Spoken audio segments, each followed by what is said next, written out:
Welcome to Sweet Life Beat Life. We hope this video helps. In this video, I will explain how to play Candy Crush Soda.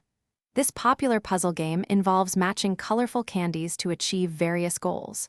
You'll learn the fundamental mechanics, including how to create powerful special candies and clear the board efficiently. We'll also cover the different game modes, each offering unique challenges and requiring distinct strategies. Get ready to dive into the sweet world of soda and candies.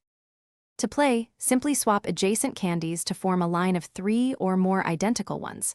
Matching 4 candies in a square creates a Swedish fish, which targets a random candy. A line of 4 creates a striped candy, clearing an entire row or column. Matching 5 in an L or T shape gives you a color bomb.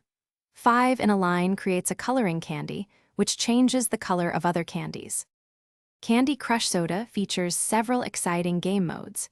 In soda levels, your goal is to raise the soda level to save the gummy bears. Frosting levels require you to clear all the frosting to free the bears. Bubble levels challenge you to pop bubbles containing bears by making matches.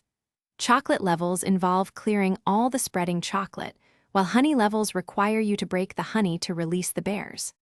Boosters are powerful tools to help you through tough levels.